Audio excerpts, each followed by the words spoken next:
Non solo in Germania e in Inghilterra, migliaia di giovani italiani trovano lavoro e un futuro in Ungheria. Una transumanza meccanica, ogni giorno migliaia di automobilisti italiani vanno in Slovenia e in Austria a fare il pieno. Una mostra a Zagabria presenta lo Schiaccianoci, il balletto e la fiaba delle feste natalizie. A Lubiana un'esposizione è stata dedicata ai miti del consumismo nella Jugoslavia di Tito. Una famiglia trentina in Ucraina per trovare la tomba dello zio caduto durante la Grande Guerra.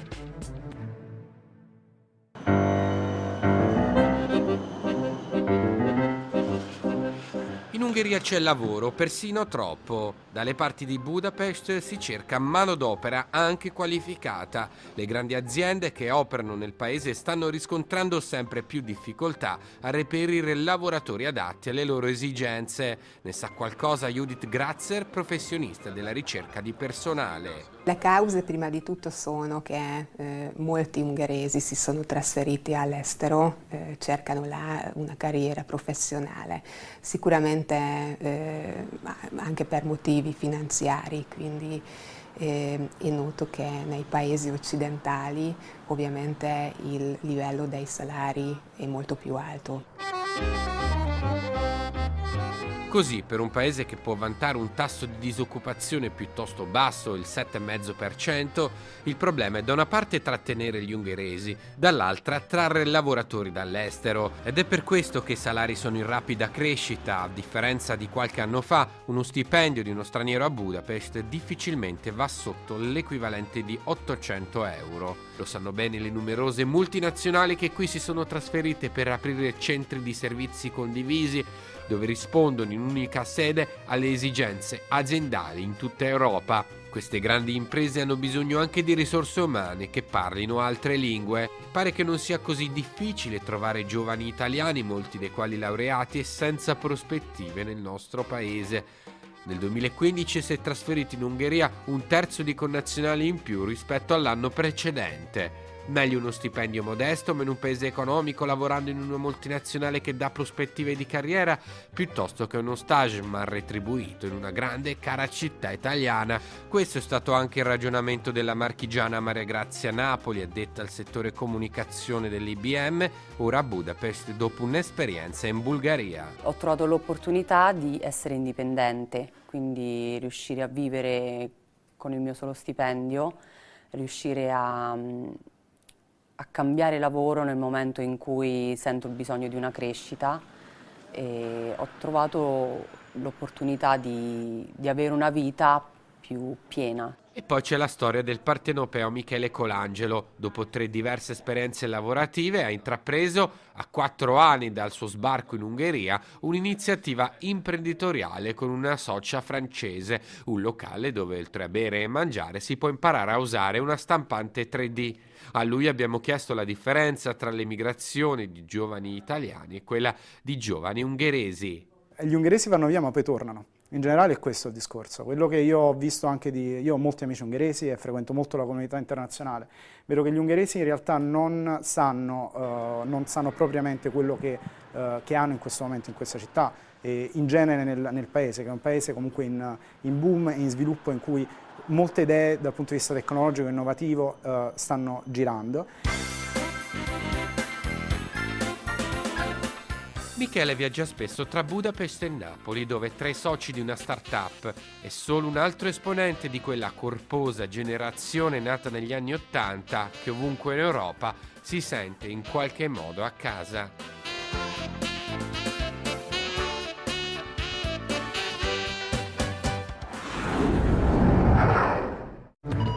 È entrato in vigore in tutta la Siria il cessate il fuoco, mediato da Russia, Turchia e Iran. Gli accordi sono stati firmati dal governo siriano e dalle forze di opposizione. L'intesa per il cessate il fuoco è stata stipulata tra il governo di Assad e le milizie meno estremiste. L'aviazione russa e quella turca continuano però a bombardare le posizioni dello Stato islamico e dei gruppi islamici radicali. Si è inasprita intanto la guerra fredda tra Obama e Putin. Obama ha firmato l'atto di espulsione dagli Stati Uniti di 35 diplomatici russi. I servizi segreti statunitensi accusano Mosca di aver effettuato attacchi informatici per manipolare le elezioni presidenziali in America. Putin ha risposto chiudendo la scuola anglo-americana di Mosca.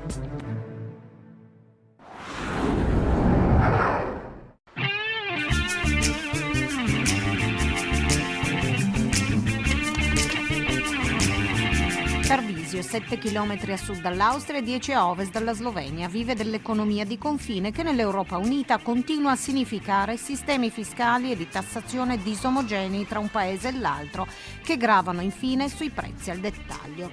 Si fa leva quindi sulla qualità del prodotto. Il tarvisiano rimane meta per i buongustai di Oltralpe disposti a viaggiare e pagare piatti ricercati di pesce abbinati agli eccellenti bianchi friulani. Anche la moda italiana è motivo di status e attrazione, ma quando si tratta del prodotto omologato, come nel caso del carburante, la differenza diventa eclatante. Come si fa ad essere gestori vendendo la benzina? Facendo altri lavori. La benzina ci faceva pagare le spese. Lavoro di meccanica, piccolo lavoro di meccanica, cambi gomme, io c'ho un po' di negozietto dentro e così si tira avanti. Il prezzo della benzina in Italia è tanto più alto di quello praticato in Austria e in Slovenia? Sì, in Austria sono circa 35-40 centesimi di più e con la Slovenia 20-25. Le differenze di prezzo con l'Austria, diciamo, sono enormi, nel senso che andiamo intorno ai 30-35 centesimi di differenza. Adesso lavoriamo più con l'officina, col lavaggio, con queste cose qua. Lei come mai fa il carburante in Italia, a pochi passi dall'Austria? Metto di solito 5-10 euro quando devo girare qua, se no vado anch'io in Austria a farlo, tanto siamo qua vicino.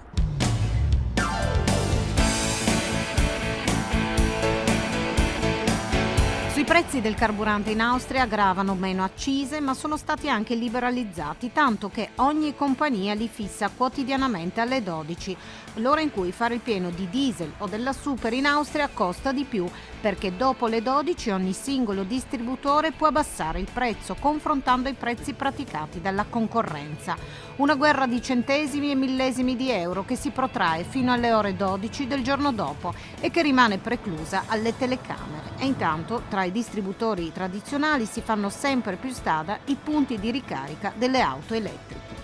Lei fa regolarmente benzina in Austria?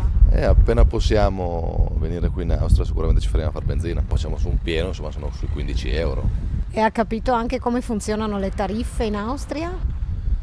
Ma quello no. In Slovenia il prezzo alla pompa viene determinato dal governo ogni 14 giorni, prendendo in esame le quotazioni della borsa, dell'euro e del dollaro e aggiungendovi l'IVA e le tasse per favorire le energie rinnovabili. La liberalizzazione è in fase sperimentale e riguarda solo la 100 ottani in autostrada. I prezzi non sono così concorrenziali come in Austria, ma la convenienza per l'automobilista italiano rimane. Lei viene spesso a fare benzina in Slovenia? Ma io sono qua di Camporosso, Tarvisio, e ogni tanto come mi trovo vengo, sì. Per contenere la fuga del pieno e con esso di introiti fiscali in Austria e in Slovenia, dove peraltro anche il costo delle autostrade è nettamente inferiore a quelle italiane, 85,70 la vignetta annuale in Austria e 120 euro quella in Slovenia, agli abitanti del Friuli Venezia Giulia si pratica lo sconto alla pompa. Una misura finanziata dalla Regione Friuli Venezia Giulia per il 2017 con 40 milioni di euro e motivata davanti alla Commissione europea che sospettava di aiuti di Stato come uno sconto sul prodotto e non sulle accise.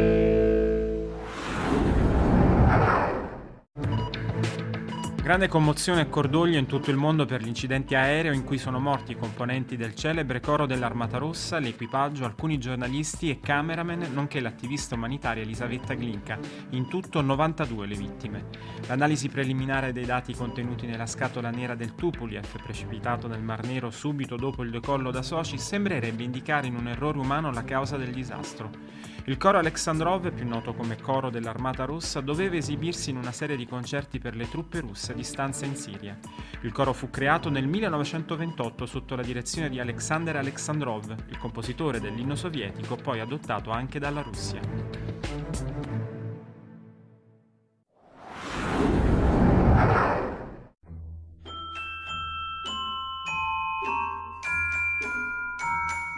In una Zagabria travolta dalla frenesia delle feste, dove l'avvento è diventato un'industria del divertimento, c'è molto interesse per una mostra sullo Schiaccianoci, il Scelkunčik, il balletto di Tchaikovsky, allestita nel Museo dell'Arte e dell'Artigianato. lo schiaccianoci, la favola natalizia per antonomasia con il re dei topi, la fata confetto, il balletto dei fiocchi di neve, l'inarrivabile racconto del sogno di Clara nella notte della vigilia di Natale è riproposto con intelligenza in modo intrigante. La mostra sfrutta i fondi del Teatro Nazionale Croato, ma anche prestiti di privati e di enti come il Museo della Musica di San Pietroburgo e della Scala di Milano. Ma ai visitatori cosa piace della mostra? L'atmosfera. Alle persone piace l'atmosfera che abbiamo creato, la magia della vigilia di Natale, delle feste e la fiaba dello schiaccianoci. I visitatori possono vedere come questo balletto si è sviluppato nel corso dei decenni, raccontando sempre la stessa atmosfera. Nel progettare la mostra siamo partiti dagli appunti e dagli schizzi per le scenografie e i costumi fatti per la prima rappresentazione dello schiaccianoci a Zagabria nel 1931. L'autrice di quella scenografia era Margareta Froman, che prima della rivoluzione di ottobre era stata la prima donna del balletto imperiale di Mosca. Margareta Froman era stata una stella del balletto russo ai tempi dei Romanov. Dopo la rivoluzione bolscevica emigrò a Zagabria, dove lavorò al Teatro Nazionale Croato. Della Froman rimane celebre anche una coreografia dello schiaccianoci fatta per la Scala nel 1938. Questo spettacolo lega Zagabria a Milano in modo significativo. In una delle vetrine è esposto il contratto firmato dalla Froman con l'amministrazione della Scala. Nelle sale sono esposti anche i disegni per la rappresentazione del 1931 a Zagabria, che furono poi riproposti dalla Froman a Milano. Il binomio tra la Scala e lo schiaccianoci si ripropone poi con Rudolf Nureyev, geniale nell'intrecciare le figure del principe e dello zio Drosselmayer. Nureyev è naturalmente la determinante, la cosa più rappresentativa del prestito che abbiamo avuto dalla Scala. Abbiamo esposto alcuni costumi dello spettacolo del 1969, quando Nureyev per la prima volta propose lo schiaccianoci a Milano. Fu un successo assoluto, mondiale. Una stella come Nureyev naturalmente brillava in un teatro importante, esigente, come è la Scala. Con Nureyev nel 1971 nel ruolo di Clara c'era anche Carla Fracci. La mostra a Zagabria è visitabile fino al 26 febbraio.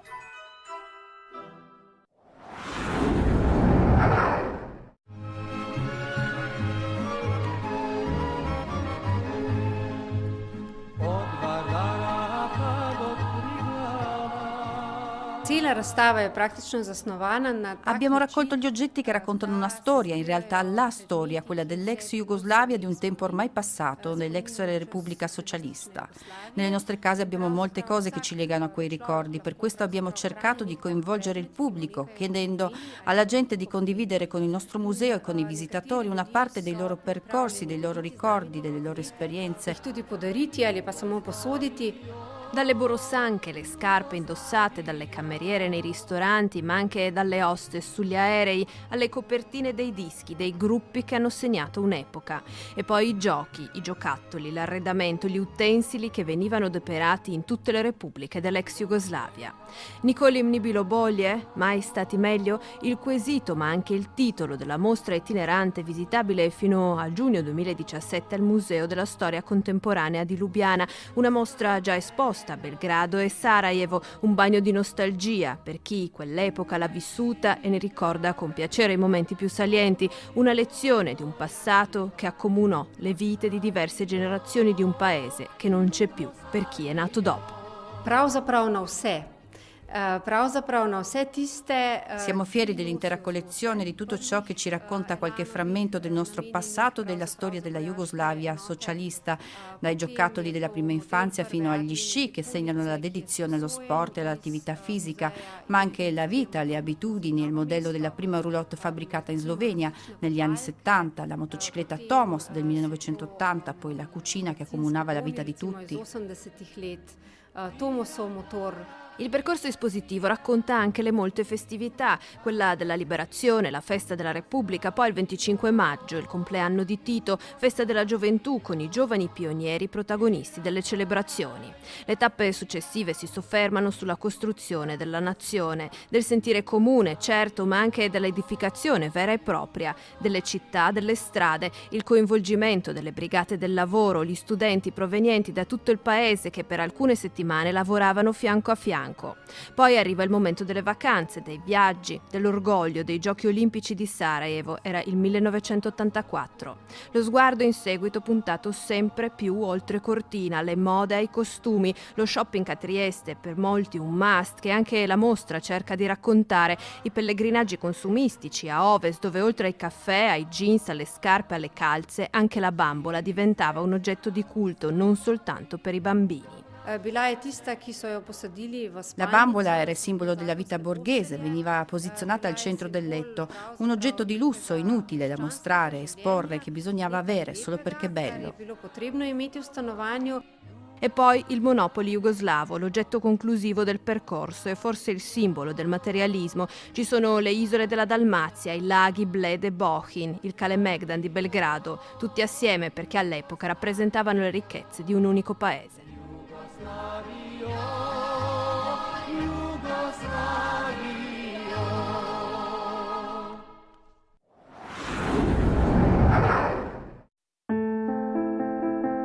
Un viaggio attraverso l'Europa, nei luoghi della memoria, sulle tracce del prozio caduto in guerra nel 1916 e poi dichiarato disperso. Protagonisti i 3 fratelli trentini, Giorgio, Mauro e Gabriele Viesi, che dopo lunghe ricerche d'archivio sono riusciti a individuare i luoghi in cui il prozio, Lucillo, fu ucciso durante la Prima Guerra Mondiale.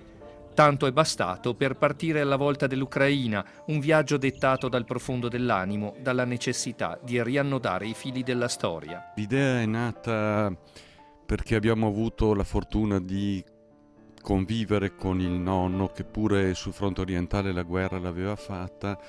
Sta di fatto che rispetto al fratello, che sul fronte orientale poi è stato disperso, ci diceva sempre che per le poche informazioni che aveva lui era caduto in un fiume e morto annegato in un fiume. Nato nel 1887 a Castione di Brentonico, Lucillo Viesi fu inquadrato nel 94° Reggimento della Fanteria Austro-Ungarica, composto in massima parte da boemi, e fu inviato sul fronte orientale al confine tra Polonia e Ucraina.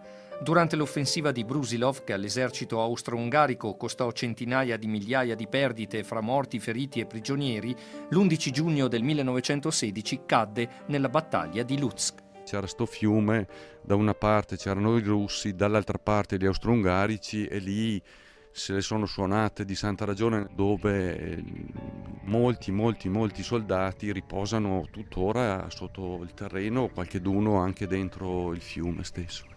Proprio su quei luoghi i nipoti di Lucillo Viesi hanno voluto organizzare una breve cerimonia a ricordo del prozio e di tutti i caduti di quella battaglia, collocando un mazzo di fiori sul luogo della scomparsa, una targa con una croce di chiodi, una preghiera e un canto.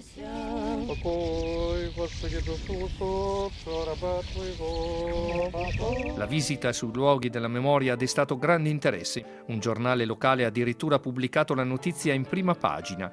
Per i discendenti di Lucillo Viesi resta adesso il ricordo di un'esperienza straordinaria e irripetibile che ha ricomposto un tassello familiare fino a ieri disperso. La consapevolezza di avere chiuso un cerchio, di avere portato a termine qualcosa di monco che bene o male dentro di noi ci richiamava a cercare di condurre a termine il filo di questa storia.